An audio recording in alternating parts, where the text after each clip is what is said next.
जरूर अनुच्छेद 122 को और विस्तार से समझते हैं। यह अनुच्छेद भारतीय संविधान के अध्याय 2 संसद के अंतर्गत आता है और संसद की स्वतंत्रता और उसके कामकाज में न्यायालयों के हस्तक्षेप की सीमा को स्पष्ट करता है। इसके दो मुख्य भाग हैं। की अनियमितता के आधार पर कार्यवाही की वैधता को चुनौती नहीं दी जा सकती।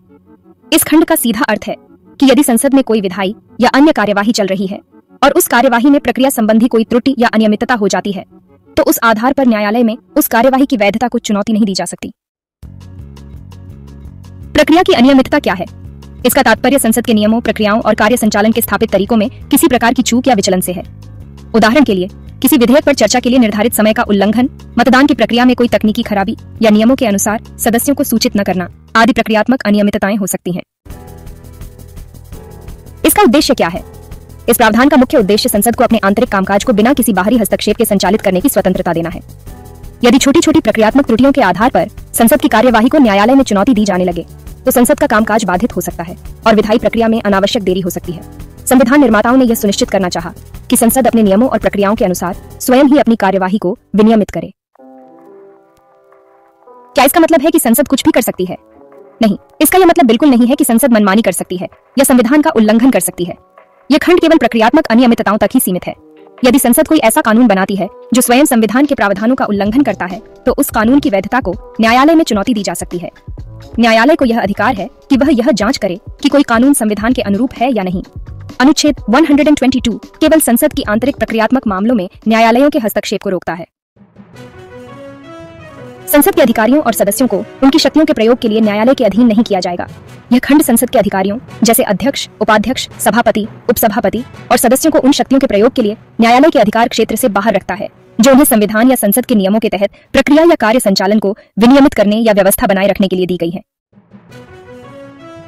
किन शक्तियों की बात हो रही है? इसमें वे सभी शक्तियां शामिल हैं जो संसद के अधिकारियों और सदस्यों को सदन की कार्यवाही को सुचारू रूप से चलाने, अनुशासन बनाए रखने और नियमों का पालन सुनिश्चित करने के लिए प्राप्त हैं। उदाहरण के लिए अध्यक्ष का किसी सदस्य को बोलने की अनुमति देना या न देना, किसी सदस्य को सदन से बाहर करने का आदेश देना या किसी प्रस्ताव को स्वीकार या अस्वीकार करना आदि। इसका उद्देश्य क्या है? इस प्रावधान का उद्देश्य संसद के अधिकारियों और सदस्यों को बिना किसी भय या दबाव के अपने कर्तव्यों का पालन करने में सक्षम बनाना है। यदि उनके द्वारा लिए गए निर्णयों को बार बार न्यायालय में चुनौती दी जाने लगे तो वे स्वतंत्र रूप से कार्य नहीं कर पाएंगे और संसद की कार्यवाही प्रभावी ढंग से संचालित नहीं हो पाएगी। यह संसदीय विशेषाधिकार का एक महत्वपूर्ण पहलू है। क्या इसकी कोई सीमा है? हाँ, इस खंड का अर्थ यह नहीं है कि संसद के अधिकारी और सदस्य कानून से ऊपर हैं। ये केवल उनके उन कार्यों पर लागू होता है जो उन्होंने सदन के भीतर प्रक्रिया और व्यवस्था बनाए रखने के लिए अपनी आधिकारिक क्षमता में किए हैं। यदि कोई अधिकारी या सदस्य सदन के बाहर कोई ऐसा कार्य करता है जो कानून का उल्लंघन करता है तो उसे सामान्य नागरिकों की तरह ही न्यायालय में जवाबदेह ठहराया जा सकता है।